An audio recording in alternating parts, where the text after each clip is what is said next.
மதுரை வந்திருக்கக்கூடிய மத்திய உள்துறை அமைச்சர் அமித்ஷா தலைமையில் காலையில் பாஜக உயர்மட்ட குழு ஆலோசனை கூட்டம் நடந்தது. அதில் என்ன பேசப்பட்டது அப்படின்ற செய்திகள் வெளிவர தொடங்கி இருக்கிறது. குறிப்பாக தாவேகாவை கூட்டணிக்குள் கொண்டு வரலாமா என்பது குறித்து பேசப்பட்டதாக தகவல் வெளியாகி இருக்கிறது. கூடுதல் விவரங்களை செய்தியாளர் ஜான் கிறிஸ்டபர் வழங்க கேட்கலாம்.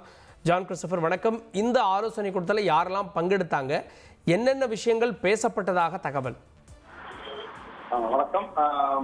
மதுரையில் பாஜக நிர்வாகிகள் கூட்டத்தில் பங்கேற்பதற்காக நேற்று மதுரை வந்த அமித்ஷா இன்று காலை மீனாட்சி அம்மன் கோவிலில் தரிசனம் மேற்கொண்டார். அதனைத் தொடர்ந்து மதுரை ரிங் ரோடு பகுதியில் அமைந்துள்ள தனியார் தங்கு விடுதிக்கு திரும்பிய அவர் அங்கு மத்திய அமைச்சர் எல்முருகன், மாநில அமைப்பு பொதுச் செயலாளர் கே சேவா விநாயகம், மாநில தலைவர் நயினார் நாகேந்திரன், தேசிய மகளிர் அணி தலைவி வானதி சீனிவாசன் மற்றும் முன்னாள் பாஜக மாநில தலைவர் அண்ணாமலை உள்ளிட்ட 22 பேர் இந்த கூட்டத்தில் பங்கேற்றனர். இந்த கூட்டத்தில் அதிமுக பாஜக கூட்டணி அமைத்தது குறித்தும் கட்சிகளுடன் கூட்டாக மக்கள் பிரச்சனைகளுக்கு போராட்டங்களை முன்னெடுக்காதது ஏன் என்பது குறித்தும் அமித்ஷா கேள்வி எழுப்பதாகவும் கூறப்படுகிறது.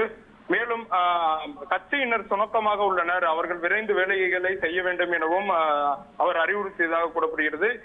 இதனைத் தொடர்ந்து இன்று ஒத்தக்கடை பகுதியில் நடைபெற கூட்டத்தில் அமித்ஷா தற்போது பங்கேற்பதற்காக புறப்பட்டு சென்றுள்ளார். மேலும் மாநிலம் முழுவதும் இருந்து இந்த கூட்டத்தில் 12,000க்கும் மேற்பட்ட நிர்வாகிகள் கலந்து கொள்வதற்காக வருகை தந்துள்ளனர். குறிப்பாக அமித்ஷா இந்த உயர்மட்ட குழு நிர்வாகிகள் கூட்டத்தில் பேசும்போது திமுகவுக்கு எதிராக உத்வேகத்துடன் வரும் சட்டசபை தேர்தலை மனதில் வைத்து களப்பணியை ஆற்ற வேண்டும் எனவும் முக்கிய ஆலோசனை வழங்கியுள்ளதாகவும் தகவல் வெளியாகியுள்ளது. அதாவது தனித்து நின்ற பாஜக, அதாவது நாடாளுமன்ற தேர்தலில் தனித்து நின்ற பாஜக தென் மாவட்டங்களில் கன்னியாகுமரி, திருநெல்வேலி, மதுரை உள்ளிட்ட 5க்கும் மேற்பட்ட தொகுதிகளில் 2ஆம் இடம் பிடித்துள்ளது. அது சிறப்புடையது என்பதும் சுட்டிக்காட்டியுள்ளார் தகவல் வெளியாகியுள்ளது. தொடர்ந்து நிர்வாகிகளிடம் பேசிய அமித்ஷா நாடாளுமன்ற தேர்தலில் 2ஆம் இடம் பிடித்த மாவட்டங்களிலும் அதிக கவனம் செலுத்த வேண்டும் எனவும் அதிமுக கூட்டணியில் வரும் தேர்தலில் 50 இடங்களில் போட்டியிட வேட்பாளர் பட்டியலை தயார் செய்ய வேண்டும் எனவும் முக்கிய பாஜக தமிழக தலைவர்களுக்கு அறிவுறுத்தியதாகவும் கூறப்படுகிறது. மேலும் பல கட்சிகளை என்டிஏ கூட்டணிக்கு அழைத்து கொண்டு வர வேண்டும், அதற்கான முயற்சிகளை மாநில தலைவர்களும் உடன் நிர்வாகிகளும் எடுக்க வேண்டும் எனவும் கூறப்பட்டுள்ளது.